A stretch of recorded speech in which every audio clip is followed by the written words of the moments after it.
नमस्कार दोस्तों, स्वागत है आपका हमारे YouTube चैनल किसान करपा में। दोस्तों, आज मैं आप लोगों को बताने वाला हूं जनधन योजना के बारे में। जो प्रधानमंत्री जनधन योजना क्या है और इसके तहत खाता धारकों को, जनधन खाता धारकों को 3,000 रुपये की पेंशन जो है दी जा रही है। तो ये उन किसानों के लिए या उन लोगों के लिए बहुत ही फ़ायदेमंद स्कीम है। इस वीडियो को अंत तक देख लें और जान ले कैसे उन्हें 3,000 रुपये की पेंशन राशि दी जाएगी। जिनके पास जनधन का खाता है और जिनके पास नहीं है वो कैसे अपना जनधन का खाता ओपन कराएंगे, या जिनके पास दूसरा अकाउंट है उसे जनधन में कैसे कन्वर्ट कराएंगे। तो सबसे पहले हम जानेंगे इस योजना के बारे में कि योजना कब लागू की गई थी और इसका मकसद क्या था और क्या इसके अंदर चेंजेस किए गए हैं और कैसे 3,000 रुपये की पेंशन राशि आप लोगों को दी जाएगी। और हम बाद में उसके अकाउंट के बारे में बताएंगे, कैसे ओपन कराएंगे और कैसे कन्वर्ट कराएंगे दूसरे किसी अकाउंट को जनधन खाते में।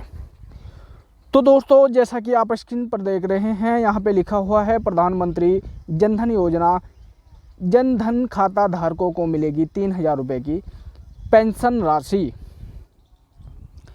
तो दोस्तों, जैसा कि मैंने कहा है, हम जानेंगे सबसे पहले प्रधानमंत्री जनधन योजना में लाभ कैसे आप लोग ले सकते हैं।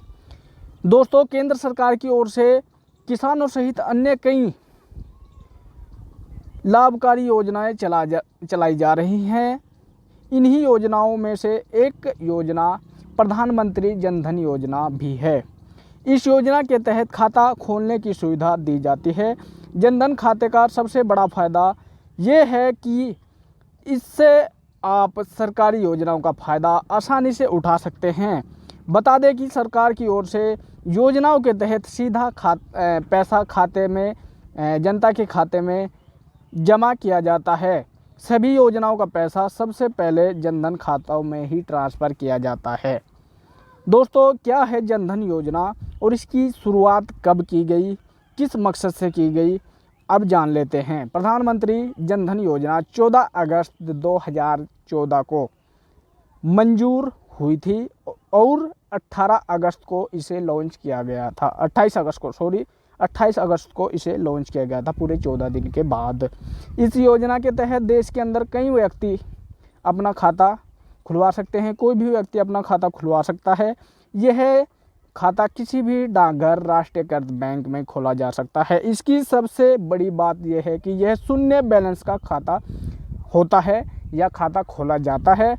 जैसा कि आप लोग जानते होंगे, कई खाते आपको जीरो बैलेंस पे नहीं खोले जाते, जैसा कि कई राष्ट्रीयकृत बैंक हैं, HDFC, ICI या एक्सिस या कोई बहुत सारे बैंक हैं जो कि 2, 4, 5, 10, 20 हज़ार रुपये से खोले जाते हैं और मिनिमम राशि 100, 500, 1,000 रुपये रहती है। लेकिन ये आपका शून्य बैलेंस पे खोला जाता है। इसमें कोई मिनिमम राशि रखने की बाध्यता नहीं होती। इसके अलावा इसमें 2 लाख रुपये का बीमा कवर भी मिलता है आप लोगों को। अगर आप ये अकाउंट ओपन कराते हैं तो आप लोगों का 2 लाख रुपये का बीमा भी इसके साथ होता है। बता दें कि अभी तक जनधन खातों में 44.58 करोड़ लाभार्थियों के खाते में 1,57,649 करोड़ रुपए की धनराशि जमा की गई है या धनराशि लोगों को दी गई है।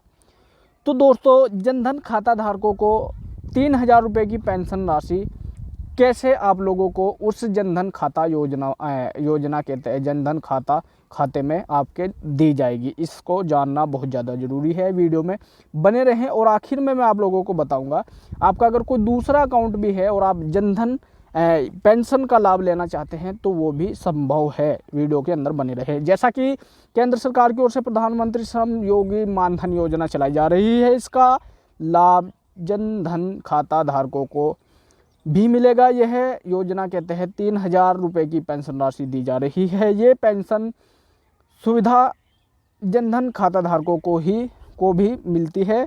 ये राशि सरकार की ओर से जनधन खाता धारकों के खाते में प्रति माह ट्रांसफ़र की जाएगी, यानी कि आप लोगों को हर महीने 3,000 रुपये की राशि मिलेगी।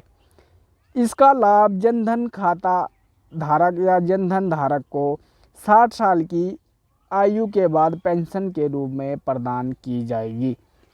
दोस्तों, ये राशि आपको 60 साल की आयु के बाद पेंशन के रूप में 3,000 रुपये प्रति महीना आपको दी जाएगी। लेकिन उसके पहले आपने क्या करना है, ये आपका लगभग 36,000 रुपये सालाना का बनता है।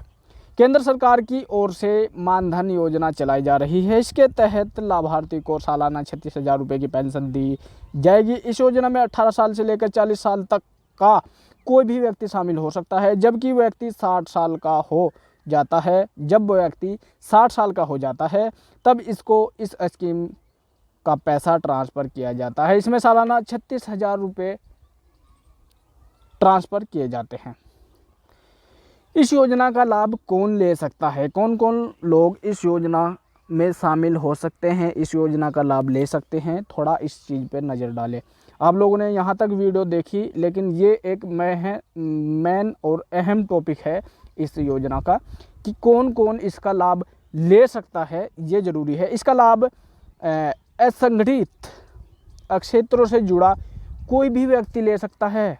इसके तहत वे लोग आते हैं जो कोई भी छोटा मोटा काम करके अपना जीवन यापन करते हैं, अपना गुजारा करते हैं। इसमें street vendor, mid day meal worker, head loader, ईंट भट्टा मजदूर, मोची, कूड़ा बीनने वाले, घरेलू कामगार, धोबी, रिक्शा चालक और भूमिहीन किसान इस योजना का फ़ायदा ले सकते हैं। दोस्तों, ये मैंने आप लोगों को बताया है, सामने लिखा हुआ भी है, आप इसको देख सकते हैं कौन कौन इसका लाभ ले सकता है। ठीक है दोस्तों, ये यहाँ से यहाँ तक मैंने इसका आपको बता दिया। इसका लाभ ले सकते हैं जिसकी प्रति माह आय, यानी कि जिसकी इनकम 15,000 रुपये से कम है महीने की, वो इस योजना का लाभ ले सकते हैं। यानी कि सीधी सीधी बात है, आपका इनकम सर्टिफिकेट भी इसके अंदर लगेगा फॉर्म के, वो हम बाद में बात करते हैं किन किन डॉक्यूमेंट की ज़रूरत आप लोगों को पड़ेगी, है ना। अब यहाँ पे है कितना प्रीमियम आपको देना पड़ेगा। अगर आपको 60 साल की आयु के बाद 3,000 रुपये महीना की इनकम घर बैठे लेनी है, तो उसके लिए आपको कितना प्रीमियम देना पड़ता है, यानी कि कितना पैसा जमा कराना पड़ता है, कितना रुपये ब्याज के तौर पे आपको पहले देना पड़ता है, तो ये जानना बहुत ज़्यादा ज़रूरी है। इस योजना के तहत अलग अलग उम्र के हिसाब से अलग अलग प्रीमियम देना पड़ता है सभी को। 55 रुपये से 200 रुपये तक का प्रीमियम होता है, जो कि इस प्रकार है, मैं आपको एज वाइज बता रहा हूँ। यदि आप इस योजना से 18 साल की उम्र से जुड़ते हैं, यानी कि आप 18 साल की एज के हैं, आप इस योजना से जुड़ना चाहते हैं या जुड़ रहे हैं, तो आपको हर महीने 55 रुपये का प्रीमियम देना पड़ेगा। यदि आपकी उम्र 30 साल की है या आप 30 साल के हैं, तो आपको 100 रुपये का प्रीमियम देना पड़ेगा। यदि आप 40 साल की उम्र के व्यक्ति हैं, 40 साल की एज में हैं, इस योजना से जुड़ना चाहते हैं, तो आपको 200 रुपये का प्रीमियम देना पड़ेगा। और उसमें भी आपको क्या लाभ होगा, प्रीमियम में भी आपको क्या लाभ होगा। योजना में रजिस्ट्रेशन के लिए किन किन दस्तावेजों की आवश्यकता होगी, सबसे पहले जानते हैं। अगर आप इस योजना का लाभ लेना चाहते हैं, तो सबसे पहले हमें जानना ये ज़रूरी है कि हमारे पास ये डॉक्यूमेंट है या नहीं है। अगर नहीं है तो बनवा ले, और अगर नहीं बन सकते, आप ये क्राइटेरिया कंप्लीट नहीं कर सकते, तो फिर आपको ये योजना का लाभ भी नहीं मिलेगा। इस योजना का लाभ लेने के लिए कुछ महत्वपूर्ण दस्तावेजों की आवश्यकता होती है, जो कि इस प्रकार है। आवेदन करने वाले व्यक्ति का आधार कार्ड होना बहुत ज़्यादा ज़रूरी है। बिना आधार के व्यक्ति को ये रजिस्ट्रेशन या ये फॉर्म फिलअप ही नहीं होगा। आवेदन करने वाले व्यक्ति का जनधन खाता या बचत खाते का विवरण चाहिए। बैंक खाते या जनधन खाते का IFSC कोड IFSC कोड आपको पता होगा, बैंक के फर्स्ट पेज पे ही वो आपको मिल जाएगा। आधार से लिंक किया हुआ मोबाइल नंबर, यानी कि जो मोबाइल नंबर आप लेकर के जा रहे हैं वहाँ पे रजिस्ट्रेशन करने, वो आधार से लिंक होना चाहिए, या फिर जो आधार कार्ड आप वहाँ पे लेकर के जाएंगे उसके साथ में जो मोबाइल नंबर आपके साथ है वो आधार कार्ड से लिंक होना चाहिए। अब अगली कंडीशन है योजना में कैसे रजिस्ट्रेशन करा सकते हैं। अब ये सबसे अहम चीज़ है इस योजना के बारे में, जब से मैं आप लोगों को बता रहा हूँ। अब ये मुख्य बिंदु है कि आप रजिस्ट्रेशन कैसे कर सकते हैं। आपके पास आपने जान लिया योजना कैसी है, कैसे कैसे प्रीमियम देना पड़ेगा, कैसे कैसे आपने योजना का लाभ लेना पड़ेगा, कब से शुरू हुई, लेकिन उसका सारा से यह है कि आप इसमें रजिस्ट्रेशन कैसे कर सकते हैं। इस योजना के लिए रजिस्ट्रेशन करने के लिए कर्मचारी भविष्य निधि संगठन IPFO की वेबसाइट पर जाकर नज़दीकी कॉमन सर्विस सेंटर पता कर ले। इसके बाद वहां आधार कार्ड और बचत खाता या जनधन खाता जो भी हो उसकी आपकी IFSC कोड के साथ देनी होगी। उसकी पूरी डिटेल आप अब IFSC कोड के साथ आप वहाँ पे दे। प्रूफ के तौर पर पासबुक, चेकबुक, बैंक स्टेटमेंट की कॉपी भी आपको दे सकते हैं। खाता खोलते समय ही नॉमिनी का नाम भी दर्ज करा सकते हैं और कराना भी चाहिए, ये बहुत ज़्यादा ज़रूरी है। इसकी डिटेल कंप्यूटर में दर्ज होते ही आपको अपने मासिक योगदान की जानकारी मिल जाएगी। इसके बाद शुरुआती योगदान नगद में जमा करनी होगी। खाता खुलने के बाद आपको श्रम योगी कार्ड मिल जाएगा। LIC की शाखा, राज्य कर्मचारी बीमा, ISIC, IPFO या केंद्र और राज्य सरकार के लेबर ऑफिस में जाकर भी इसका आवेदन कर सकते हैं। लेबर ऑफिस आपके हर डिस्ट्रिक्ट में होता है, आप लेबर ऑफिस में जाकर भी आप इसका जो है रजिस्ट्रेशन कर सकते हैं। अपने आप भी इसका रजिस्ट्रेशन कर सकते हैं। उसका भी चरण आगे मैं आप लोगों को बता रहा हूँ कैसे करेंगे आप लोग, अगर आप खुद करना चाहते हैं तो। अगर आप खुद रजिस्ट्रेशन करना चाहते हैं इसके लिए मैं अलग से भी आपको वीडियो दे दूंगा बिल्कुल संपूर्ण तरीके से, लेकिन वीडियो आप तक जब भी पहुंचेगी जब आप हमारी वीडियो को लाइक कर देंगे, हमारे चैनल को सब्सक्राइब कर देंगे। ठीक है दोस्तों, आपके पास जोर नहीं है, एक विनती है कि आप चैनल को सब्सक्राइब कर दें और हमारी वीडियो को लाइक कर दें, क्योंकि ऐसी ही इंटरेस्टिंग वीडियो जो आपको जीवन में कभी भी फ़ायदा दे सकती है वो सारी वीडियो मैं इस चैनल पर डालता रहता हूँ। तो जनधन खाता कैसे खोलते हैं इसके बारे में पहले थोड़ा सा जान लेते हैं। यदि आपने अभी तक जनधन खाता नहीं खुलवाया और अब आप ये खाता खुलवाना चाहते हैं तो हम बता दें कि जनधन खाता कैसे खोला जाता है।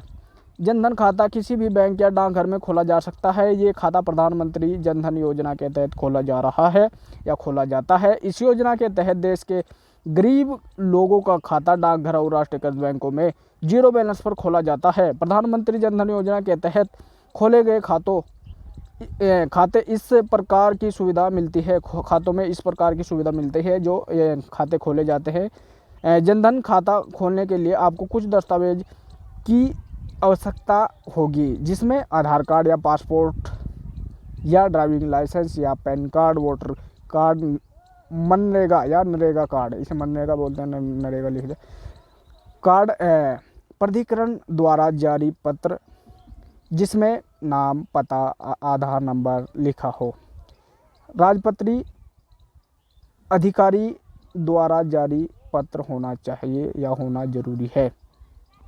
इसके अलावा खाता धारक की एक सत्यापित फ़ोटो। अब इन दस्तावेजों को लेकर बैंक शाखा या डाकघर आपको जाना है। वहाँ पर जाकर जनधन खाता का फॉर्म लेना है या किसी से पूछकर वहाँ पे आप कोई असिस्टेंट वगैरह हो वहाँ से ले सकते हैं। और इसमें पूरी पूछी गई सभी जानकारी या अपनी पूरी जानकारी इसमें फिलअप कर दे, जैसे मोबाइल नंबर, बैंक शाखा का नाम, आवेदन करने वाले का पता, नामांकित व्यक्ति यानी नॉमिनी का नाम भी अवश्य भर दें। ये मैं अपनी ओर से भी कह रहा हूँ, आप नॉमिनी का नाम उसमें अवश्य भर दें। व्यवसाय रोजगार के बारे में जानकारी भी दे दें उसमें। इसके अलावा आपकी वार्षिक आय, जैसे मैंने पहले आपको बोला था, आपका इनकम सर्टिफिकेट, आय प्रमाण पत्र आपके पास होना बहुत ज़्यादा ज़रूरी है। उसकी भी आप वहाँ पे डिटेल डाल दें कितनी है। परिवार में आश्रितों की संख्या कितने लोग हैं ये भी वहाँ पे फिलअप कर दें। SSA कोड या वोटर नंबर, ग्राम कोड या टाउन कोड आदि की जानकारी भी वहाँ पे आप दे दें। इसी के साथ आपका खाता जो है ओपन कर दिया जाएगा, या आप अपना कोई भी खाता आपके पास है किसी भी बैंक का, आप उसे जनधन में आप कैसे कन्वर्ट करा सकते हैं, इसके लिए भी एक उपाय हमारे पास है। यदि आपके पास कोई जनधन खाता नहीं है, उसके पास कोई पुराना बचत खाता है, तो आप ऐसे पुराने बचत खाते को जनधन खाते में कन्वर्ट करा सकते हैं, बदलवा सकते हैं। इसके लिए कुछ प्रक्रिया आपको करनी है जो कि बहुत ही आसान है। इसके लिए आपको बैंक शाखा में जाकर रुपे कार्ड के लिए आवेदन करना होगा और एक फॉर्म भरने के बाद आपका बैंक खाता जनधन खाता में ट्रांसफ़र कर दिया जाएगा। इस तरह आपका एक साधारण खाता जनधन खाता में तब्दील कर दिया जाएगा, कन्वर्ट कर दिया जाएगा और आपका बचत खाता जनधन खाता बन जाएगा। जनधन खाता खुलवाने के लिए क्या क्या मिलते हैं लाभ, तो अब इसके लाभ के बारे में भी जानते हैं, क्या क्या लाभ आपको मिलते हैं अगर आप जनधन खाता खुलवा लेते हैं। ये सारी चीज़ें समझने के बाद जनधन खाता खोलने के कई लाभ हैं, कई सुविधाएं मिलती हैं जो कि इस प्रकार है। जनधन खाते का सबसे बड़ा लाभ ये है कि इसमें 2 लाख रुपए का दुर्घटना बीमा कवर दिया जाता है। ये बीमा बिल्कुल फ्री में होता है। जनधन खाता खुलवाने के 6 मंथ के बाद 10,000 रुपये का ओवरड्राफ्ट की सुविधा भी दी जाती है। जनधन खाता खुलवाने पर खाते में जमा राशि पर ब्याज भी दिया जाता है। खाते के साथ मुफ्त मोबाइल बैंकिंग सुविधा भी प्रदान की जाती है। इसका कोई चार्ज नहीं लगता। जनधन खाता खोलने वाले को रुपे डेबिट कार्ड दिया जाता है, जिससे वह खाते से पैसे निकाल सकता है या ख़रीदारी भी कर सकता है, ऑनलाइन शॉपिंग भी कर सकता है। जनधन खाते के माध्यम से बीमा, पेंशन, उत्पाद खरीदना आसान हो जाता है। जनधन खाते में देश भर से पैसा ट्रांसफ़र करने की सुविधा होती है, हालांकि सभी में होती है, लेकिन ये बिना ब्याज होती है, यानी कि कोई ट्रांजैक्शन शुल्क नहीं लगता। जिस भी सरकारी योजना का पैसा डीबीटी के माध्यम से सीधे बैंक खाते में जाता है, उसका पैसा सीधा जनधन खाते में दिया जाता है। जैसे पीएम किसान योजना और श्रम योगी मानधन योजना जैसी योजनाओं के लिए ये खाता खोला जाता है। तो आप, जैसा कि मैंने आप लोगों को बताया था, अगर आप लोगों की कुछ चीज़ें अभी भी समझ नहीं आई तो आप इनकी आधिकारिक वेबसाइट, ठीक है दोस्तों, जनधन योजना की PMJDY की अधिक जानकारी के लिए आप इनकी आधिकारिक वेबसाइट www.bankofbaroda.in, यानी कि आप इस लिंक के ऊपर क्लिक करेंगे तो आपको वहां पर ले जाया जाएगा। आपको पूरी सूचना इसके बारे में दे दी जाएगी। आपको ये वेबसाइट मैं अपने डिस्क्रिप्शन के लिंक या इस वेबसाइट का लिंक मैं अपने डिस्क्रिप्शन में भी दे दूंगा, आप वहां पर जाकर क्लिक करिए और इसके बारे में बहुत अधिक जानकारी लिए। इसके अलावा इनके कुछ टोल फ्री नंबर भी हैं प्रधानमंत्री जनधन योजना के लिए, जो राष्ट्रीय टोल फ्री नंबर दिए गए हैं, जो कि इस प्रकार है 1811 0001, 1800 180 001111। तो दोस्तों, इस प्रकार से इस योजना का आप लाभ ले सकते हैं। ये सारी चीज़ें मैंने इस वीडियो के अंदर कवर की है। अगर फिर भी आपका कोई सवाल है इस योजना के लिए या दूसरी किसी योजना के लिए तो निसंकोच कमेंट करिए। बहुत लोग पूरे देश से, ज़्यादातर अभी जो एक्टिव है पिछले मंथ से ज़्यादा लोग फ़ोन और कमेंट जो कर रहे हैं वो गुजरात से कर रहे हैं। आप किस डिस्ट्रिक्ट के रहने वाले हैं, किस स्टेट के रहने वाले हैं, आप भी अपना नाम लिख करके अपनी डिस्ट्रिक्ट स्टेट का नाम ज़रूर लिखें, ताकि मैं आप लोगों का कुछ हेल्प कर सकूं और आपको कुछ योजनाओं के बारे में जो है बता सकूँ। तो दोस्तों अगर वीडियो आपको अच्छी लगती है तो वीडियो को प्लीज़ लाइक कर दें और हमारे चैनल को सब्सक्राइब ज़रूर कर दें, क्योंकि मैं लेकर आऊँगा फिर इसके बाद एक पीएम किसान सम्मान निधि योजना के बारे में वीडियो, और हमेशा ही मैं किसानों के लिए वीडियो लेकर आता रहता हूँ। तो दोस्तों आज के लिए इतना ही। नमस्कार, फिर मिलते हैं किसी नए वीडियो में।